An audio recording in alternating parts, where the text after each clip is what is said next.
Selebtubers setelah bungkam suami Boyen Ruli Anggi Akbar alias Ezel akhirnya buka suara terkait dugaan penipuan yang menyeret namanya. Didampingi kuasa hukum, Ezel membantah keras isu penggelapan dana yang dituduhkan kepadanya. Ia menegaskan perkara ini bukan kasus pidana, melainkan murni kerjasama bisnis investasi warung sate man di Yogyakarta. Ezel juga meluruskan nominal dana yang disebut-sebut menurutnya hanya 200 juta, bukan 300 juta hingga 400 juta seperti yang beredar di media. Ezel membeberkan seluruh dana 200 juta itu digunakan sepenuhnya untuk operasional usaha, mulai dari sewa lahan selama 2 tahun hingga Agustus 2026, gaji karyawan, hingga pembangunan warung. Ia mengakui pembagian keuntungan sempat berjalan selama 6 bulan di awal kerjasama. Namun, seiring kondisi bisnis yang tidak lagi profit, saat ini tidak ada keuntungan yang bisa dibagikan kepada investor. Ezel menekankan, dalam prinsip investasi, untung dan rugi ditanggung bersama dan perjanjian kerjasama itu sendiri masih sah hingga 2028 sesuai akta notaris. Mengklarifikasi dan bantahan terkait dengan pemberitaan klien kami Ruli Anggi Akbar. Mungkin teman-teman semua udah tahu berita yang lagi viral bahwa Mas Ruli atau Mas Ezel ini dilaporkan atau dituduhkan terkait penggelapan dana. Nah, yang di luar sana itu beredar bahwa ada yang 300 juta, 400 juta. Secara umum, ini adalah sebenarnya kerjasama bisnis antara Mas Ezel dengan pelapor di tahun 2023. Mungkin teman-teman bertanya, buktinya apa ini kerjasama bisnis?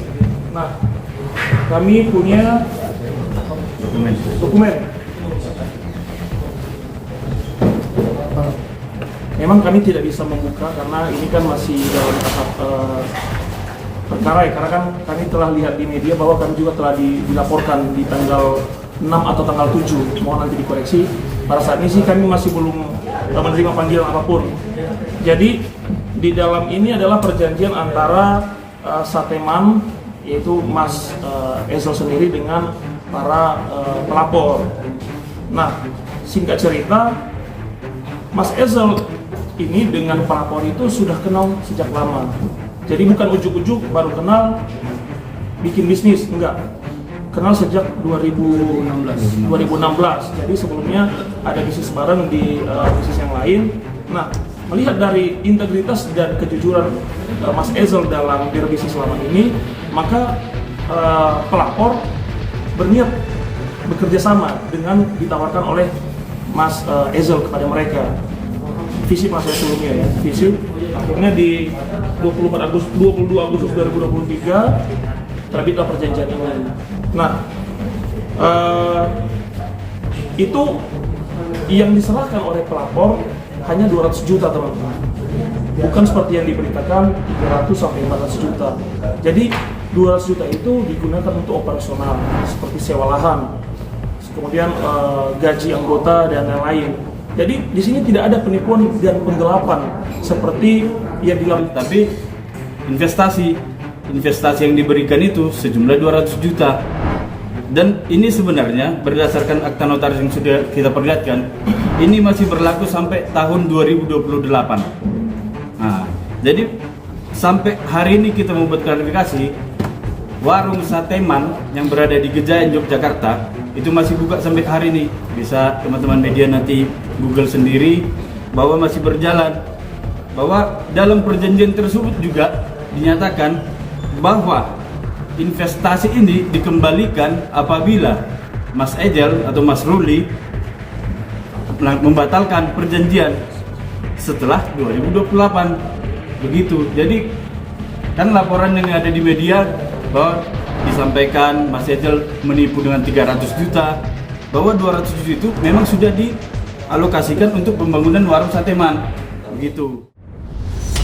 Tak hanya membantah tudingan, Ezel juga mengaku sudah berulang kali mencoba menghubungi pelapor sejak September 2024 untuk mediasi, namun tidak mendapat respon yang baik. Meski dalam kontrak tidak ada kewajiban pengembalian dana jika usaha merugi, Ezel tetap mengklaim memiliki itikat baik menyelesaikan masalah secara kekeluargaan. Setelah berita ini viral, klien kami, Mas Ezel, sudah menghubungi pengacara dari pelapor.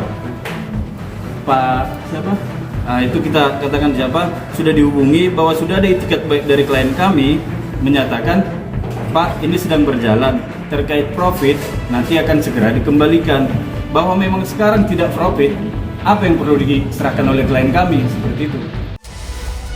Yang menariknya nih guys, Ezel juga meminta agar istrinya Boyen tidak dikaitkan dalam polemik ini. Ia menegaskan Boyen sama sekali tidak tahu menahu dan tidak terlibat urusan bisnis tersebut. Ezel juga membantah isu rumah tangga yang renggang, menyebut hubungannya tetap harmonis dan soal cincin kawin yang tak lagi dipakai itu hanya karena sudah kekecilan.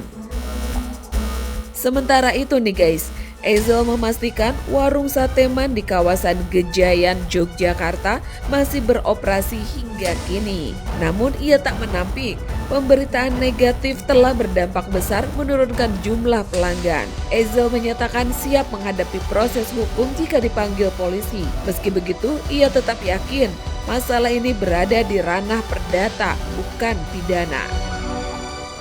Bahkan juga kepada ibu pelapor untuk bertemu menyelesaikan. Sebenarnya kalau kita lihat di dalam perjanjian tidak ada juga kewajiban untuk mengembalikan. Ini kan investasi, untung-untung bersama, rugi-rugi bersama. Nah itu, tapi Mas Ezel sendiri pun berniat, oke, meskipun di klausul perjanjian tidak ada, maka saya bersedia untuk mengembalikan kerugian yang dimaksud.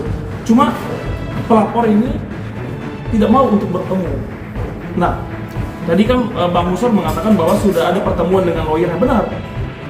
Mas Ezel bertemu dengan lawyer pelapor 27 di tanggal 27 Desember. Iya, 27 Desember 2025 untuk membicarakan. Dia menjelaskan dengan runtut.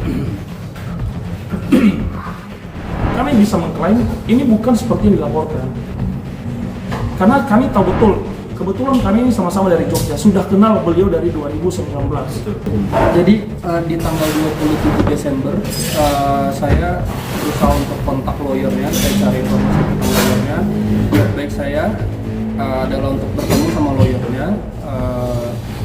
Akhirnya kita deal ketemuan di tanggal 27 Desember jam 2 sore. Kemudian saya cuma minta waktu sampai tanggal 15 Januari. Sebelumnya saya minta waktu sampai tanggal 15 Januari untuk menyelesaikan ini semua. Karena menurut saya ini sudah kompleks. Karena istri saya jadi kebawa-bawa yang beliau nggak tahu apa-apa, jadi kebawa-bawa. Saya juga mohon maaf sebelumnya. Kemudian tiba-tiba di tanggal 5-6 Januari kalau nggak salah sudah ada berita laporan polisi. Nah, kemudian dia bilang saya tidak ada niat baik. Sedangkan saya sudah saya yang berusaha mencari tahu dia, kontak dia dan ngajak dia ketemu. Tapi di berita malah saya dibilang tidak ada niat baik dan lari katanya. 2 November itu tidak ada respon juga. 11-12 November masih saya berusaha kontak karena saya tahu saya akan menikah. Pasti nanti takutnya merepotkan, ramai. Akhirnya saya berusaha kontak, cuma tidak ada respon baik. Sampai saat ini kita masih menunggu etikat baik dari yang bersangkutan. Dan kemarin memang kita sudah bertemuan ya. Kemarin sudah pertemuan dengan saudara RA-nya langsung, di mana dalam pertemuan tersebut RAA meminta waktu sampai tanggal 15 Januari. Tapi kami tidak bisa memutuskan sebagai kuasa hukum karena kita sendiri harus berkoordinasi dengan pemberi kuasa. Begitu kira-kira teman-teman. Dan meminta waktu sampai tanggal 15, tapi dari klien kami hanya diberikan waktu sampai tanggal 5 Januari untuk segera membayar, segera melunasi, segera memberikan yang sesuai dengan hak klien kami sebagaimana yang dijanjikan dalam proposal.